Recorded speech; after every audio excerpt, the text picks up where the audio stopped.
आखिर लोतक खसी पड़ो गछ पत्र लता कांदू भासिनी भवा बुड़ी चिंता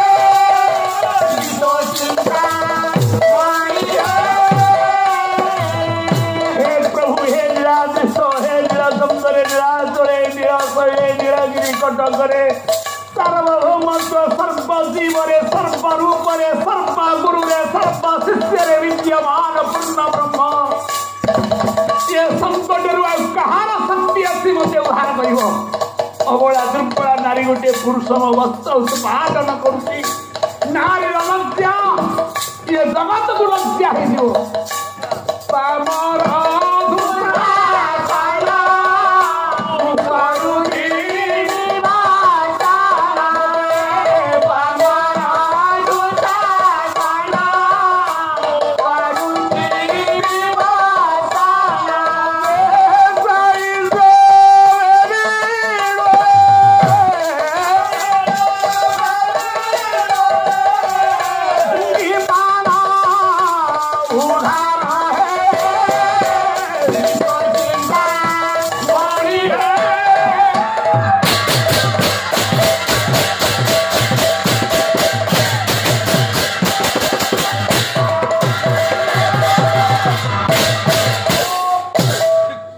तमें गुड़ा केशम तवानघ भगवत गीता कहले समस्त विश्राम अच्छी जगन्नाथ प्रभु तमर विश्राम नहीं समस्त आखि पलक पड़े तुम पलक पड़े ना एवं मुक्ता हृषिकेशन गुड़ा केशन तवानघ से नई और भयर मध्य स्थापित रथ तुम ये जगत रे जदि जणिके निद्रा न जाऊ थाए पुरी जगन्नाथ मंदिर रे घंटी बाजिबा को दरकार नहीं जो घंटी टंगाई हाथ पाइबनी आउ जेते मंदिर अच्छी पृथ्वी रे घंटी अच्छी शिव मंदिर जीवा घंटीटा बजेबे कहीं शिव जोग निद्रा रे पार्वती मंदिर जीवा घंटी बजेबे भक्तर आवेदन शुणा निद भांगिले ठाकुराणी शुणी किंतु जनकर घंटी नहीं धारी नहीं जे सब बेले भगत वत्सल प्रति भक्तर प्रत्येक संकट प्रत्येक विपद पाई प्रति मुहूर्त जे सदा अछि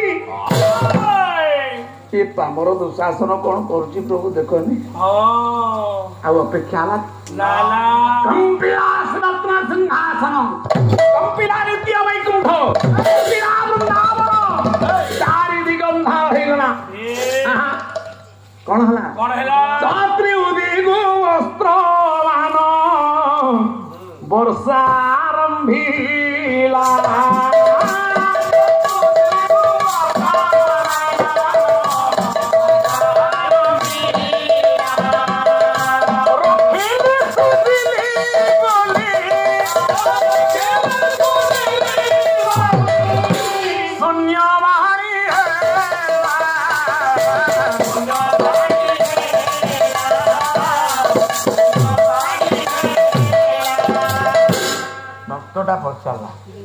प्रभु तमें जदि दयालु तुम दया जदि सागर तमें एते नाटक कहीं कर प्रभु कर ये दिन दीप्रे बजार को आईला हस्तिना राजकटक वस्त्र ओल्हेला बेले तमें पिंधेल तेने पूरा 16,000 नारी वस्त्र चोरी कर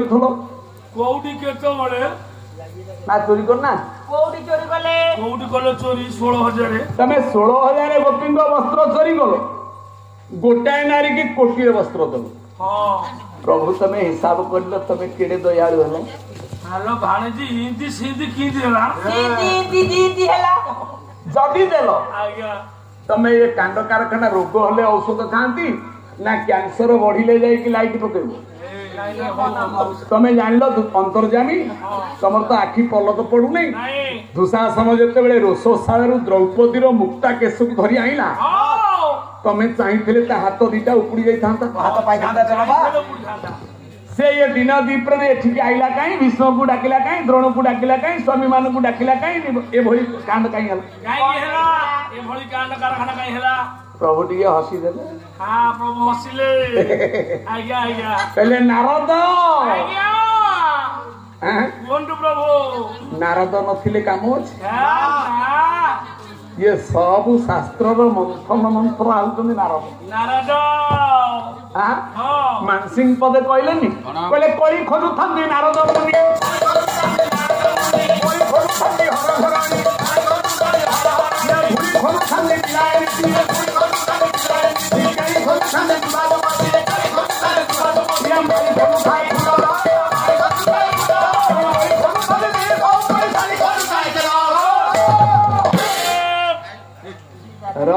ଏଇଠି ମୀମାଂସା ଗୋଟିଏ ପଦ ଦବା। ବେଶୀ ମୀମାଂସା ଆପଣ ମାନେ ସମସ୍ତେ ତ ଗଭୀର ଜ୍ଞାନୀ।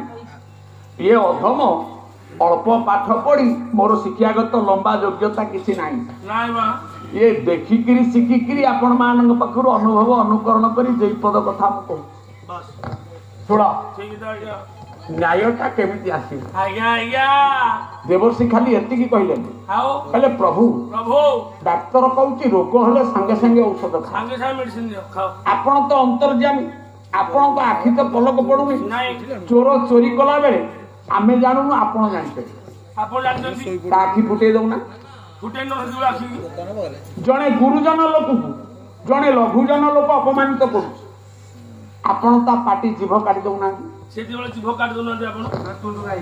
ହୋଇପାରିବ ନା? ହୋଇପାରିବ।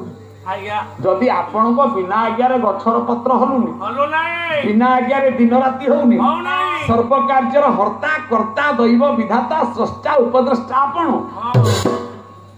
ତାହେଲେ ଆପଣଙ୍କର ସ୍ତ୍ରୀ ରାବଣକୁ ସୀତାକୁ ଯେତେବେଳେ ରାବଣ ନେଲା ପୋଡ ପିଠା ଖାଇଲା ବେଳେ ଆପଣଙ୍କ ହାତ କଣ ସୂର୍ଯ୍ୟମଣ୍ଡଳ ଯାଏ ଲମ୍ବା ହେଇଗଲା? ଆପଣଙ୍କ ଭାରିଜାକୁ ରାବଣ ନେଲା ବେଳେ ଆପଣଙ୍କ ହାତ ପଞ୍ଚବଟୀ କୁଟୀରରୁ କାହିଁ 3 କିଲୋମିଟର ଲମ୍ବା ହେଲାନି?